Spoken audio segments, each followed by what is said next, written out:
You know, if you sit quietly for a moment and just observe what's happening inside your head, you'll notice something rather extraordinary.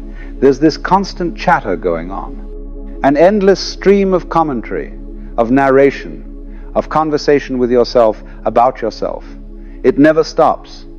Even right now, as you're listening to me, there's probably another voice in your head commenting on what I'm saying, agreeing or disagreeing, planning what to think next, wondering if you've understood correctly, perhaps even talking about the fact that it's talking. This internal dialogue is so constant, so pervasive, that most people don't even notice it anymore. It's like the hum of a refrigerator that you only hear when someone points it out.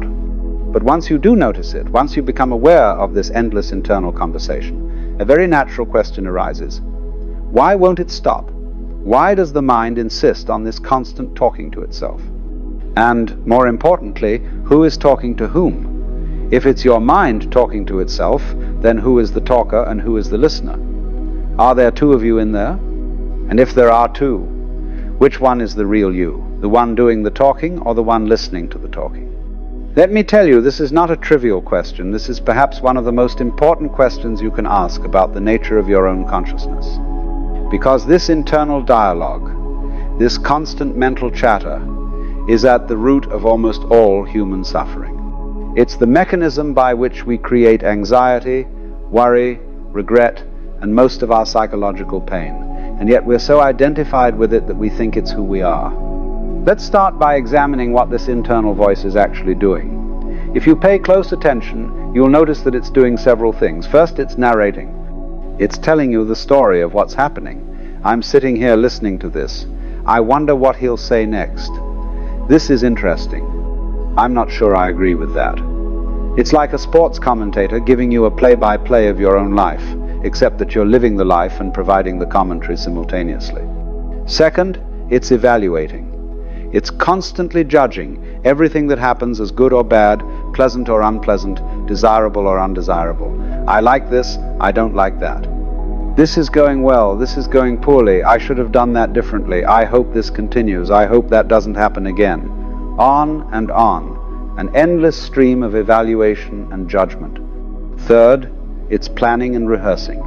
It's constantly projecting into the future, imagining scenarios, preparing speeches you'll never give, having arguments with people who aren't there, worrying about things that might happen, fantasizing about things you hope will happen. I'll tell them this. If they say that, I'll respond with this. What if this happens? I need to remember to do that. Tomorrow I'll do this differently. Fourth, and perhaps most insidiously, it's maintaining your sense of identity. It's constantly reminding you of who you are, what your story is, what happened to you in the past, what you believe, what you like and don't like, what you're afraid of, what you hope for.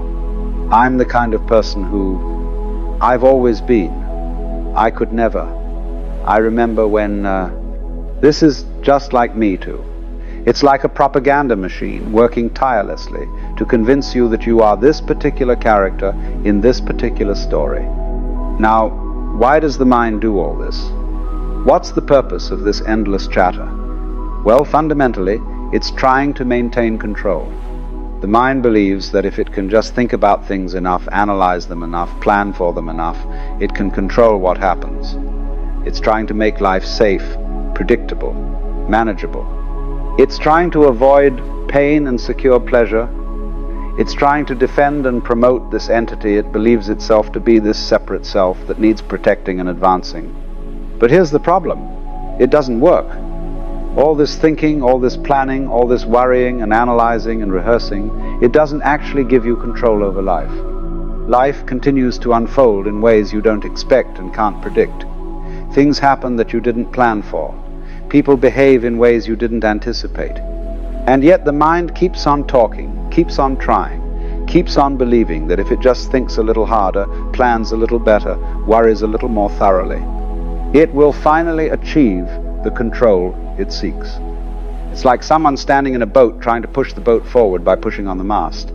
They're putting in tremendous effort, getting exhausted, and yet the boat isn't moving. But they keep pushing because they don't understand that they're part of the system they're trying to move. They think they're separate from the boat, that they can push it from outside. But they're in the boat. Their pushing doesn't move the boat, it just wastes energy and creates frustration. In the same way, the thinking mind believes it's separate from life, that it can think about life, plan for life, control life from some position outside of life. But this is an illusion. The mind is not separate from life, it's part of life. All this thinking is life thinking about itself, life narrating itself, life judging itself. And it's fundamentally unnecessary.